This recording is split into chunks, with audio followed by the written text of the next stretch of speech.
Okay, so good morning. So maulan ngayon.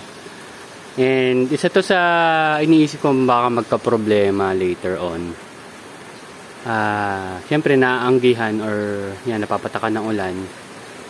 Kahit paano may pumapasok dyan ng mga tubig ng ulan. Yan. And sana hindi ako magka-problema sa fungus. Kasi nga basa yung mga lettuce natin. So ang harvest kasi nito after 5 days, yan. So nag-refill na ako kahapon dito, so wala na akong problema. Hindi ko na siguro po problemahin yan hanggang sa harvest day. So ang pinaka-problemahin ko na lang kung magkakaroon sila ng sakit, fungus or something like that. Kung ano man. So sa ngayon, ito hindi ko pa natakpan, no. Ang naging problema ko dito, yan, kung makita nyo pala, no, puno. So ibig sabihin, nalalagyan siya ng tubig ng ulan. So, ayun. So, yan, na-confirm ko na. Yun. Isa ngayon sa possible maging problema kasi nga pag nadadagdagan siya ng tubig ng ulan, nagbabago yung concentration ng solution. So, ang tanong, lalaki ba siya ng maayos? So, yan yung tinitingnan ko. Pero, mukhang okay naman. Pero kasi ngayon pala nag-start yung medyo maulan na panahon.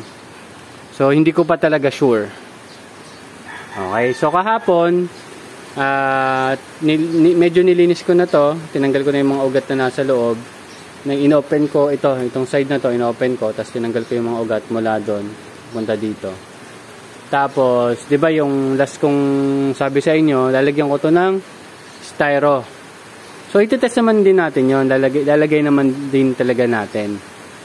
So ang magiging query ko lang or possible issue is ito nga, dahil tag-ulan na, baka mabago yung nutrient solution dahil mahaluan ng tubig ulan at baka hindi lumaki na maayos. Pero hindi ko pa alam, titingnan pa natin. So kung mapansin nyo, yan, ito medyo basa, yan, medyo basa kasi mula dito pag malakas yung hangin napupunta dito yung tubig ulan. Yan yung isang challenge. So, makikita natin ngayong tag-ulan kung anong magiging issues or problema na ma-encounter natin. So, ito nag-flowering na. So, pwedeng tatanggalin ko ito mamaya, ito, para tuloy lang siya sa pag-grow ng dahon. Tapos ito, namatay ito, mukhang nagkaroon ng problema. Mamatay siya. Pero itong halaman na to, ito yung lumaki doon sa shaded area. Anyway, ayan. So ito, yung nandito, nilipat ko na doon. Makita niyo dyan mamaya. And mukhang nagbabago na tingnan natin kung nagbabago na yung kulay ng bell pepper. Ay, hindi pa. Ayun o, ito siya. Yeah, medyo okay naman. Ang mahirap lang dyan kasi binabantay-bantayan ko siya sa concentration ng nutrient solution niya. So ayun, siguro lalagyan natin ng tali iyon kasi medyo mataas na para ma-guide natin siya. Okay. So that's it. Wala pa akong nakikita talagang bunga ng natin, cherry tomato, pero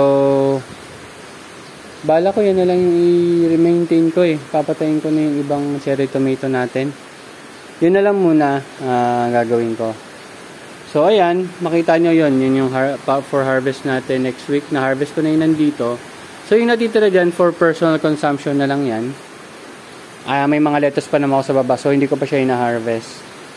So ayan, napansin nyo. Ito yung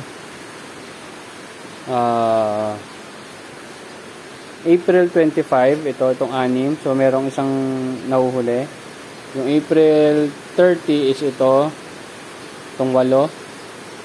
Yan. So medyo may isa ring nahuhuli. Kasi ito yung May 5. Yan. Makita May 5. Yan. Meron pang dalawang May 5 doon. Yan. So yan, may isang nahuhuli. So ang idea kasi dito sa styro box natin is once ma-set up natin sila until harvest na tayo ulit magre-refill or kung ano man pwede natin gawin. Yun yung idea. Kaso yun nga, yung problema ko doon, baka mapunuan naman ng tubig ulan. So, tingnan natin kung ano mangyayari. And, nasa trial stage pa lang din naman tayo. So, ito naman yung tinanim ko nung May 12. Ito, May 12 to eh. Ito, May 12.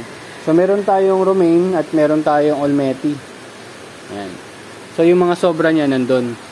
For personal consumption na lang siguro. Or kung medyo maganda-ganda yung bunga, pwede natin ibenta or i-free na lang din natin. So, ito naman yung April 20 natin. So, dito, ito yung medyo maliit. Tsaka yun. Pero looking good naman. Ang problema lang dito, tulad nung nasa iba, medyo dikit yung butas. So, i-adjust natin yan pagkatapos natin siya ma-harvest. So, ito, good for harvest na to. Harvest ko na nga siguro yan ngayon. Meron pa kasi akong dito sa baba, kaya ayaw ko sana muna mag-harvest. Pero, baka pumait naman. Pero, sa anong tinikman ko, hindi naman siya mapait. Masarap naman siya. And, may nakakapasok pa rin mga ibon, pa isa-isa. Nakahapon, nakita ko yan, may dahon. Ayan, maliit. Baka tinuka nila or pinitik nila kahit pa paano. Ayun, may mga bali. So, ayun. Ayaw ko naman silang hulihin. Pero yun, sinusubukan natin silang hindi makapasok dito. Baka yun yung ayusin ko. Kasi banda dun sa gilid, medyo kinover ko na ng hanggang kaya ko eh. Tinitingnan ko kung saan sila lumulusot. Anyway, ayan. So, ayan, meron tayong mustasa, pechay, at ang ating kulitis na napakaganda ng tubo. So, kung maging maganda to, tanim pa tayo ng marami doon. Oo. Gusto ko sa talagang mag-expand dito lang sa rooftop. Kaso, yun nga, sampayan pa rin kasi ito. Kaya ito na mina-maximize natin. Tingnan natin kung paano natin ma-maximize yung location dito. Pero baka magdagdag pa tayo ng 2 styrobox dito na pa ganun. Kasya pa yan. Kasi yung sampayan namin dito, tapos doon yung sampayan. Iwasan lang natin yung mga part na may sampayan. So, ito min-maximize ko na nga ito. Baka magdagdag pa tayo dito ng isa. Pero depende kasi matatakpan na siya nito eh. Tingnan ko na lang. Yan. So, ito may kulitis din tayo dito. So, pag ganitong medyo maulan, hindi na ako magdidilig dito sa mga ano natin. Sa mga natatamaan naman ng ulan. Yan. Ito, pechay. Sana maging maganda yung tubo ng pechay natin kasi okay na yung sunlight natin eh. Yan. So, kung mapansin nyo, meron tayo dito. Yan, to romaine. Romaine yan. Ang problema, hindi ko na alam. Ito pala, romaine 10. Yan. Ito yung mga nagka-problema dati dahil sa daga. So, yan. Ito, isang problema yun. Oh. Tingnan mo. Puno. Puno, hindi dahil sa nutrient solution, kundi dahil nalagyan na siya ng tubig ulan.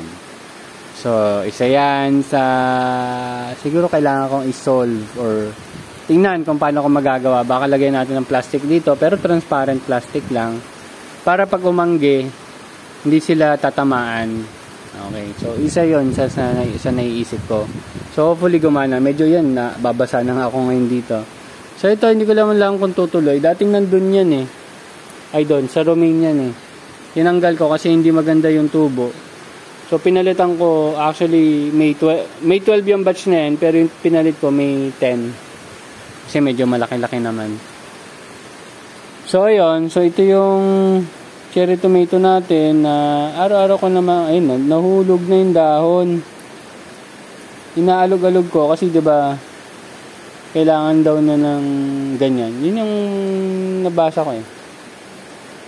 Yan. Ito medyo nagkakaroon na rin ng magagandang dahon. Ito yung nakatanim naman sa lupa. Ito ang nutrient solution natin. Pero in terms of laki or dami ng bulaklak, mas maganda yung bulaklak dito sa may nutrient solution. Pero Kratky pa lang kasi ang setup natin dyan. Siyempre, improve pa natin yan. So, ayun, makikita natin yung mga problema ang may encounter ko dito sa tag-ulan. And ito yung transfer ko. Kailan ba ito? Kahapon ba? Kahapon ko yata ito transfer. Tama, kahapon. So, ito ay ito ay mga hydraulic. Yan. So, hindi ko pa naayos to. Iipit ko na lang dito kasi baka mawala. Baka hanginin. Ipita na natin dito. Yan, iyan ay hydraulic. Seeding niya nung May 16. So, estimate ko na ma-harvest siya end of June. Sabi nila, yung lalik, mga 50, 55 days or 60 days pa nga. Ito, tingnan natin, sabi kasi hydraulic, mga 45 days lang pwede na. So, yun yung inaalagaan natin, mga pang 45 days. So, ayan, 18 yung tinanim ko, may 4 na hindi maganda ang germination. So, nagdagdag tayo ng scamander. Yung scamander natin, nakalagay sa net cap, ayan. Basta may naka-net cap na siya, naka-net cap. Kasi, na-experience ko dito, basta sa dyan, nung nag-harvest ako, nahihirapan akong bunutin siya kasi kapit na kapit. So, iniisip ko pag naka-styro cap siya, baka mabawasan yung hirap ng paghugot ko doon sa halaman. So, dito sa batch na to, meron lang isa. Pero yung mga susunod na batch, mostly, meron na. Tsaka, hindi na rin ako mahihirapan mag-transfer dito. Kasi parang inaabot ako na sabihin mo mga 30 or sabihin mo ng 1 minute yan or 40 seconds yan. Mailagay ko tong isa.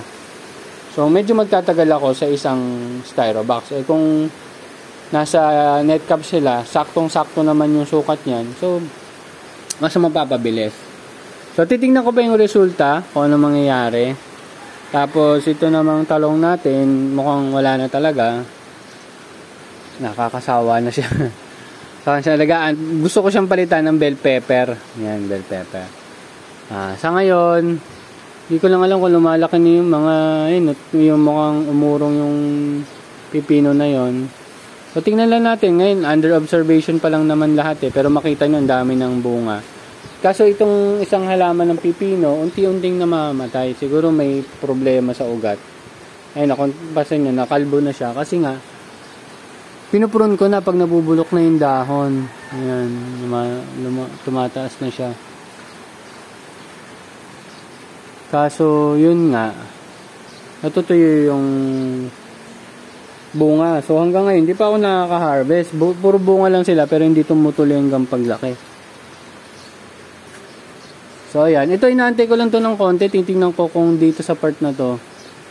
Bubunga kasi may mga bulaklak na rin sa taas eh. Ayan, sa taas dyan. May mga bulaklak na rin eh. Antayin na lang natin ng konti-konti pa. Pero yun nga, yung ibang mga bunga dito, tumigil na rin ang paglaki. Ayan. So, wala pa tayong swerte sa cucumber. Ayan. So, dito, harvest lang tayo ng seeds dito. So, hindi ko na ito masyado inaalagaan. Pero dinidiligan ko. Ayan. So, hopefully, pag nag-retire na sila, isipan natin ng way kung paano tayo makapagtanim ng bell pepper.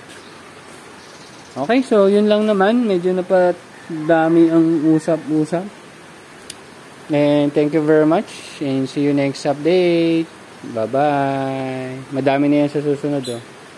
Bye-bye.